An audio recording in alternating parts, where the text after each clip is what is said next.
Luego de su aparición en África hace unos 150.000 años, los seres humanos modernos comenzaron una fabulosa expansión a lo largo del planeta. Ese largo y complejo viaje terminaría recién hace unos 15.000 años, cuando los primeros grupos pisaron la parte más austral y remota del continente americano, la Patagonia. Hoy iremos tras los pasos de aquellos primeros colonizadores e intentaremos recorrer parte de su historia en el actual territorio de Río Negro.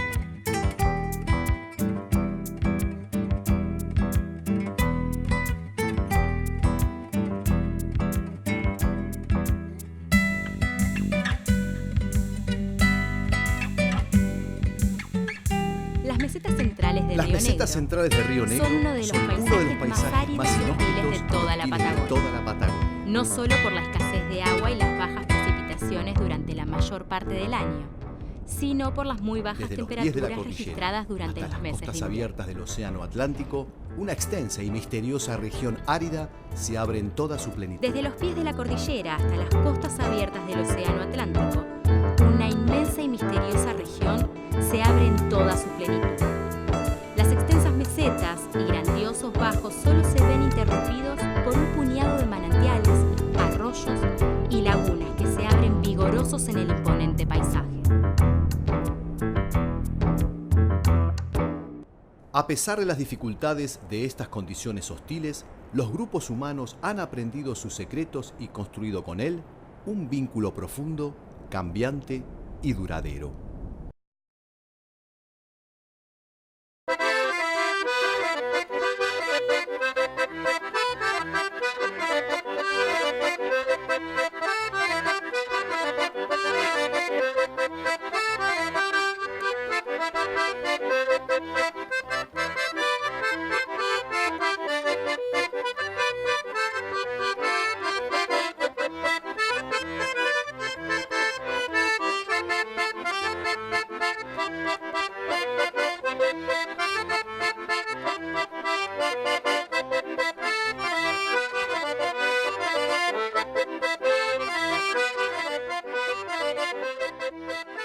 Para nosotros, los humanos actuales, los acontecimientos de la prehistoria son un verdadero misterio. ¿Cómo accedemos a ese lejano y remoto pasado si sus protagonistas no dejaron ningún documento escrito?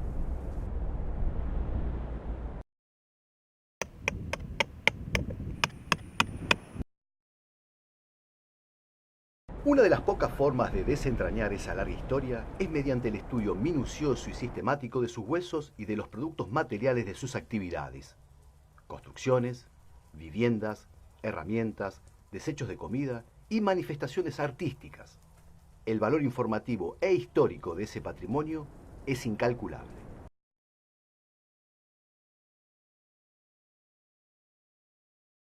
Arqueólogas y arqueólogos son científicos que buscan y estudian los restos de las sociedades antiguas. Mediante su trabajo, los materiales estáticos y fragmentarios del registro arqueológico se ven ensamblados y cobran forma, interpretando la reconstrucción de la vida cotidiana de los pueblos del pasado. ¿Y qué nos dicen los estudios arqueológicos sobre lo ocurrido después del arribo de las primeras personas a Río Negro? Los primeros grupos que arribaron a la Patagonia lo hicieron desde el norte hace al menos 15.000 años. Probablemente viajaron hacia el sur por la costa atlántica o pacífica, ya que la faja costera les ofrecía una ruta abierta, segura y con recursos abundantes. Luego, se habrían internado paulatinamente en el interior más profundo del continente, utilizando como corredores los valles de los ríos.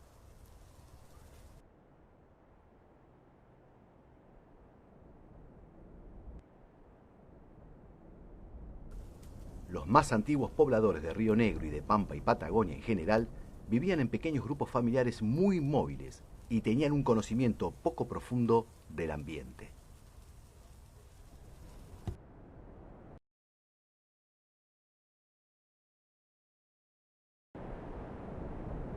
Durante esos primeros tiempos explotaban la mayor parte de los recursos que les ofrecía el ambiente y ocasionalmente cazaban mamíferos de gran tamaño que se extinguieron en Sudamérica hace alrededor de 10.000 años. La extinción se desencadenó por los fuertes cambios climáticos ocurridos por el fin de la última glaciación y ayudados probablemente por el impacto ecológico del nuevo depredador, los seres humanos.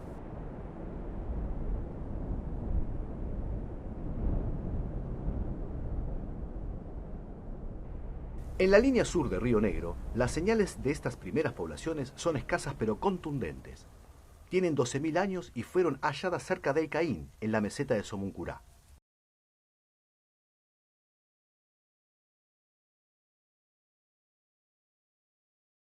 De las personas que ocuparon Río Negro los milenios posteriores a los cazadores tempranos, no sabemos prácticamente nada.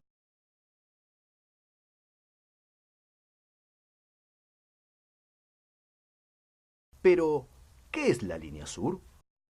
Línea sur, o directamente la línea, en su recorrido bordea las vías del ferrocarril General Roca, que une Viedma con Bariloche, hilvanando pueblos y parajes de la inmensa meseta de Somuncurá. Las siguientes evidencias son bastante más tardías. Sabemos que algunos aprovecharon intensivamente los recursos del mar en el Golfo de San Matías hace unos 6.000 años. Instalaban sus campamentos cerca de la playa para recolectar lapas, millones y mejillones, y para pescar mediante técnicas muy sofisticadas para ese momento, como el uso de redes, líneas con anzuelos y probablemente también trampas de piedra.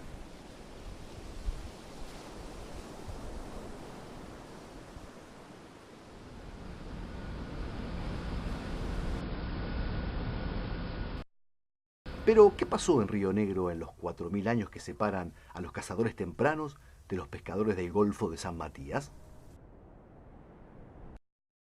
La ausencia de evidencia no es evidencia de ausencia.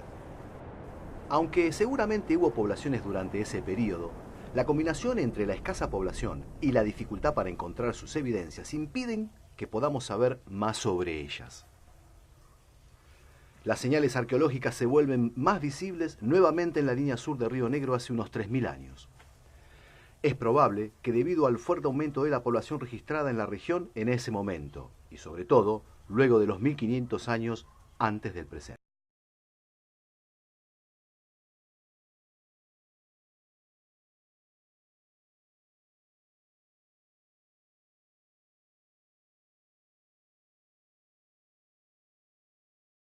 Ese aumento demográfico fue acompañado e influido por una serie de importantes cambios tecnológicos, económicos y sociales que cambiarán el rumbo de las cosas.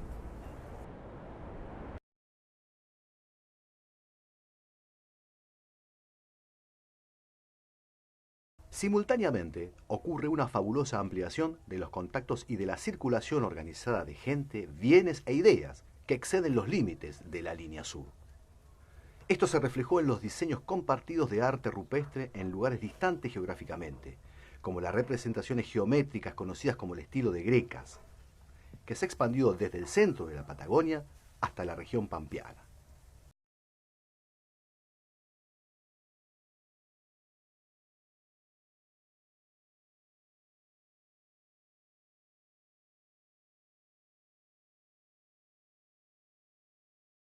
La población aumenta y los sitios arqueológicos hacen más abundantes, no solo en los distintos sectores de la región, en la costa atlántica, en la meseta de Somuncura, en los bajos y planicies del centro del Río Negro y en la precordillera andina.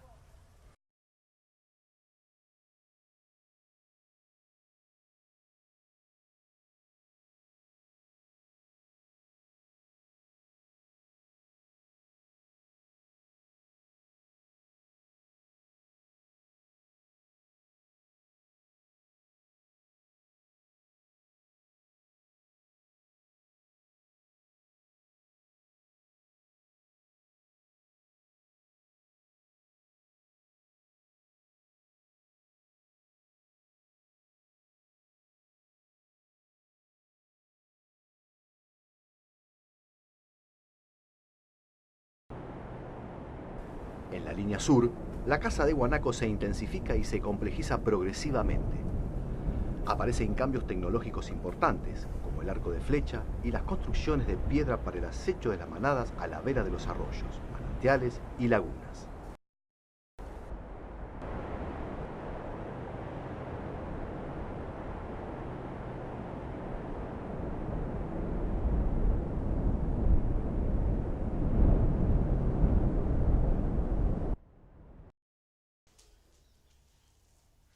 La noción de tecnología está vinculada al conjunto de los conocimientos que permiten fabricar objetos y modificar el medio ambiente, lo que se realiza con la intención de satisfacer alguna necesidad.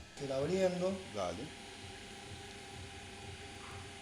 Otra tecnología revolucionaria aparecería en este periodo fue la fabricación de contenedores de cerámica, que cambió radicalmente la forma de cocción de alimentos y permitió la incorporación de nuevos alimentos a la dieta solo consumibles, hervidos o guisados. Cortamos. Vale.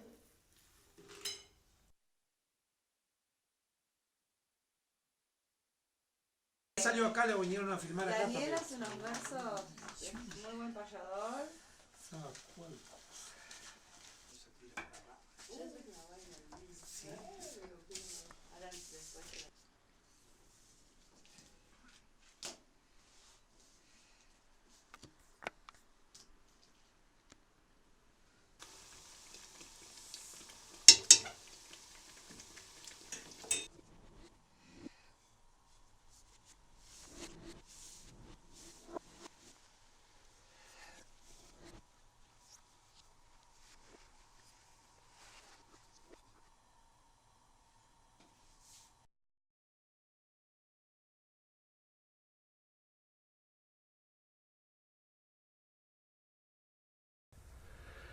Los intensos contactos entre regiones se reflejaron también en la presencia de materiales importados o alóctonos en numerosos sitios arqueológicos, como en la Cueva Galpón, en las sierras de Pailemán, donde se registraron numerosos moluscos marinos procedentes del Océano Atlántico y una caña corihue procedente de la cordillera. La expansión colonial y del Estado a partir del siglo XVIII generaría un impacto fabuloso en la trayectoria histórica de las poblaciones locales.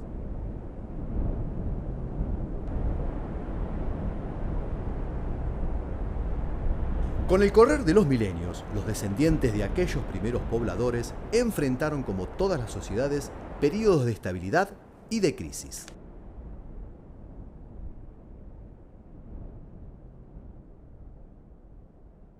Ninguno de estos cambios tuvo la magnitud y la violencia que lo ocurrido durante los últimos siglos a partir de la ocupación colonial iniciada en el siglo XVI.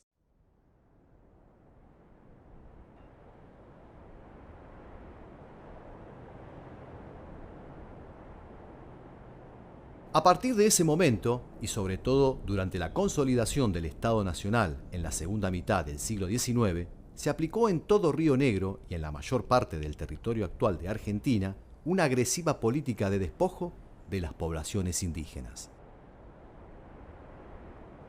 Aunque sus modos tradicionales de vida no sobrevivieron, el germen de aquellos primeros pobladores y su poderoso apego a estas tierras se resiste a desaparecer.